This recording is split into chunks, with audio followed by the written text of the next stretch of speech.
আজকে আমরা চলে আসছি আমাদের কাশ্মীর ভ্রমণের প্রথম স্থান দুধপাত্রি। দুধপাত্রি শ্রীনগর থেকে প্রায় 42 কিলোমিটার দূরে সমুদ্রপৃষ্ঠ থেকে 9000 ফুট উঁচুতে একটি উপত্যকা, যা সমুদ্রপৃষ্ঠ থেকে প্রায় 9000 ফুট উঁচুতে এবং বুদগাম জেলায় অবস্থিত। এখানে যে পানি প্রবাহিত হয় তা দূর থেকে দেখলে দুধের মতো সাদা মনে হয়, তাই এলাকাকে কাশ্মীরের দুগ্ধ উপত্যকা বলা হয়। এর পশ্চিমে অবস্থিত বিখ্যাত তুসামিদান, অল্প দূরে রয়েছে স্বচ্ছ জলের লেক নীলনাগ। একটা জিনিস বলে রাখা ভালো, দুধপাত্রিতে আপনাদেরকে ঘোড়া রাইড করতে হবে যদি প্রকৃতির অসম্ভব সুন্দরটাকে দুই চোখে দেখতে চান। এই ঘোড়া রাইড নেওয়ার সময় আপনাকে অবশ্যই খেয়াল রাখতে হবে যেন আপনি কোনো দালালের চক্করে না পড়ে যান।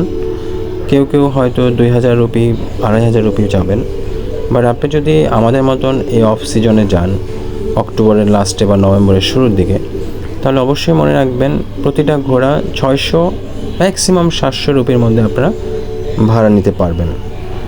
আর এই দুধপাত্রি যাওয়ার জন্য আপনারা যদি ইন্ডিভিজুয়ালি যান, Srinagar local taxi cab stand থেকে আপনারা ট্যাক্সি নিয়ে যেতে পারেন, অথবা লোকাল বাস আছে সেই বাসে যেতে পারবেন। বাসে গেলে আপনাদের দুধপাত্রি পর্যন্ত পৌঁছাতে খরচ পড়বে 150 রুপির মতন। আর আমাদের মতো যদি আপনারা গাড়ি ভাড়া করে নিয়ে যান, তাহলে সেক্ষেত্রে আপনাদের গুনতে হবে 2500 থেকে 3000 রুপি।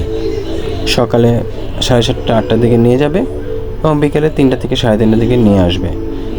এই দুধপাত্রির সবচেয়ে আকর্ষণীয় স্থান হচ্ছে পাইবন এবং শালিগঙ্গা নদী। তো এই দুটো জিনিস দেখতে মিস করবেন না। আর অবশ্যই দুধপাত্রি আরও যে আকর্ষণীয় স্থানগুলো আছে, যেমন আমরা প্রথমেই যেটা দেখিয়েছি চিরসবুজ ক্ষেত, নিউজিল্যান্ডের মতন একটি উপত্যকা যেখানে আমরা অনেকটা সময় কাটিয়েছি। আর দুধপাত্রিতে লোকাল খাবার আপনারা পাবেন, সেই খাবারগুলো আপনারা খেতে পারেন।